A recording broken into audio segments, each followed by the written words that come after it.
I've just got out of the shower, I've got wet hair, I look not my best, but I just really want to get this video made because I've just got a really busy week, and if I don't get it done, I am not going to get it out there, and because a friend was asking me about it.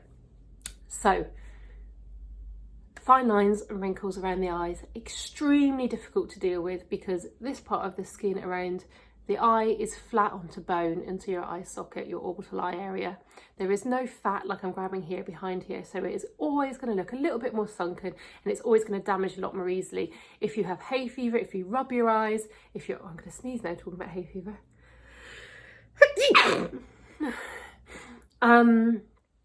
You are going to find that you are rubbing your eyes, you're going to create more wrinkles. If you have grown up in a sunny environment, if you don't wear Factor 50 every day, if you don't wear sunglasses, if you don't wear a hat, you're going to do this all the time, and that's going to give you wrinkles. So more specifically, if you're a very outdoors person, if you grew up like me in Cornwall, you spent a lot of time surfing on the farm, out and about walking, and I definitely don't think, I think sun cream was obviously there in the 80s and 90s, but we weren't aware of it for skincare as much as we are now. So if you have spent your life doing this, then you are obviously going to be more prone to wrinkles around the eyes. It's also completely genetic. The only massive thing that will make a difference or slow down possibly the onset of wrinkles is drinking loads and loads of water all day, every day, for as many years as you can. I've done that since I was about 16. Sunglasses and hats. I wear sunglasses all the time. I wear hats not as much as I should because my hair doesn't look great when I take them off. And I wear Factor 50 every day. So those things are the biggest things. Obviously a good diet and a good lifestyle.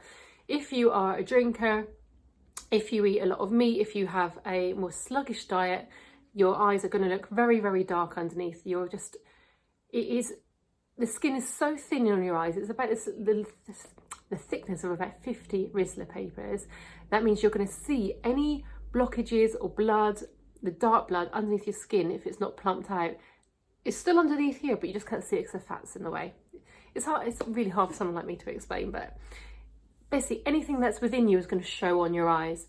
And the hydration side of the drinking water is just going to help keep your skin nice and plump, and so it doesn't wrinkle, because we all wrinkle, but it's how quickly does it pop back out of that wrinkle.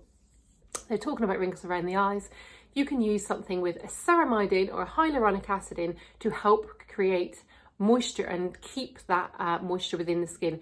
Both hyaluronic acid and ceramides are produced within the skin naturally, but we lose them throughout time and over time with age. So if you were to pop that back in, you could use something like the Olay Retinol eye cream. The Beauty Pie's got a great eye cream with ceramides in, I think, or ceramides, and it might just be called the ceramides. I think it's got like a roller. Anyway, so Beauty Pie, Olay, and Goldfade and MD have a really great but more expensive eye cream. What else could you use? Something a bit cheaper. CeraVe, really good. CeraVe is just ceramides. They are all really good eye creams. Or if you use a facial serum, just take that up onto your eyes.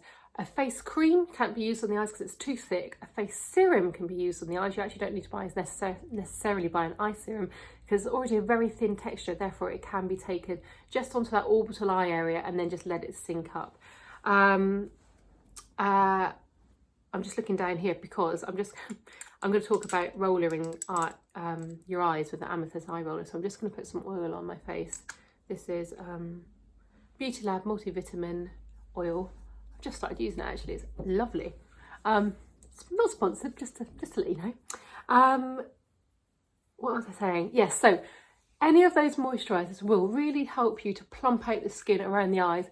If you find that your eyes are very tired, don't feel very bright in the mornings, you do shift work like I do and you find very tired, or you have children, which means you'll be tired forever, a really good thing to use is a caffeine in your eye products. So if you wanted to use a caffeine eye serum, you could use the Inky List caffeine eye serum. You could use Typology, you've got a caffeine serum or cream. Who else? Oh, and The Ordinary do a caffeine eye serum. All really cheap. Well, the caffeine one is, the Ordinary one is especially cheap. Now, those wouldn't necessarily help with wrinkles, but they definitely help to brighten. They also probably have niacinamide in. If you buy anything with niacinamide in, it will brighten the skin, it will brighten those dark bags underneath your eyes, and you will find that it is, I've lost my train of thought, I cannot do two things at once. You'll find that in loads of products. You'll find niacinamide in a face cream if you have an aging spots and you want to maybe brighten the skin. It's just a brightener.